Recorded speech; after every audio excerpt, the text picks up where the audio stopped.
So hello Lakwacheros, for today's video, let's laundry with me here in Japan. So ito na nga yung napili ko na malapit sa hotel namin na pinagstayhan, itong laundry shop na to.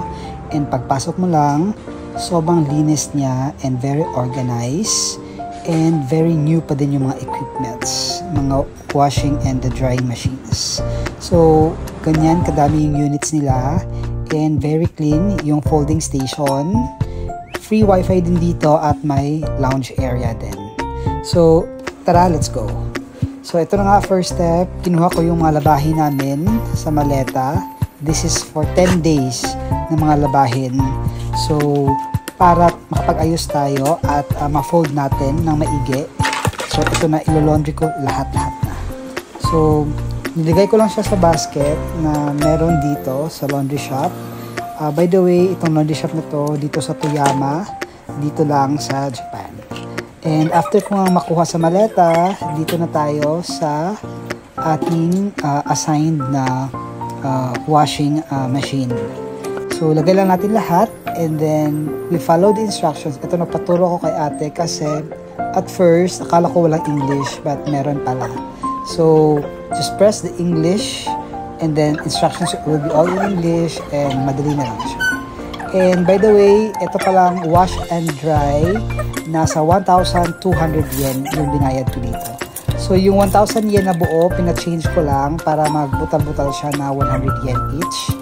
And yun na nga, pinasok ko na lahat ng 1,200 yen na coins dito sa machine and I press start and yun, rolling na siya. Nasa start na siya. So, may mga step naman, in 60 minutes, matatapos na yung buong pag-washing. And ito nga si ate, very friendly siya. And sobrang malinis siya kasi from the time na dumating ako hanggang matapos, naglilinis lang talaga siya. So, ayun, tapos na yung 60 minutes na washing and drying. And isa sa napansin ko is very legit yung pagka-dry ng mga clothes. So, hindi mo na siya kailangang ulitin pa na i-dry again. So, eto, samahan nyo ako para magtupi lahat ng mga damit ko for 10 days dito sa Japan.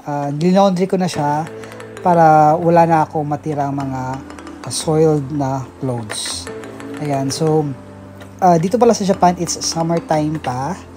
Pa-fall pa lang siya or pa-autumn pa lang siya. During daytime, medyo mainit siya, nasa around 25 degrees Celsius.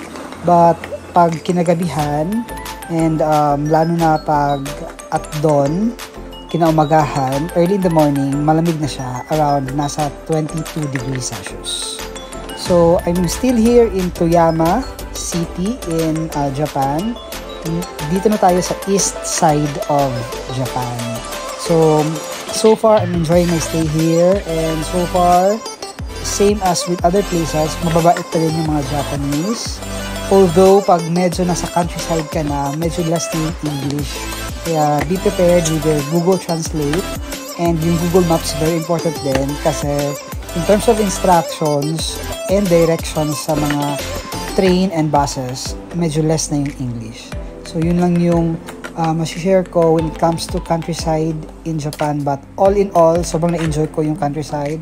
Away from Tokyo and Osaka na medyo hustling and bustling ng city.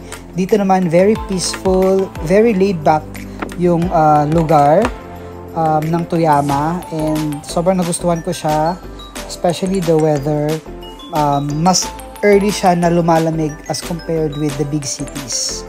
So, ito na nga, medyo malapit na ako matapos, kaka-fold ko. Medyo madami din akong damit na nilabhan for today's video. Kasi nga, pang good for 10 days to na mga nagamit ko na damit. So, I'm very excited for my next trip. Pupunta pa tayo ng Kanazawa and then back to Fukuoka. And so far, na-enjoy ko naman yung bakasyon ko dito sa Japan.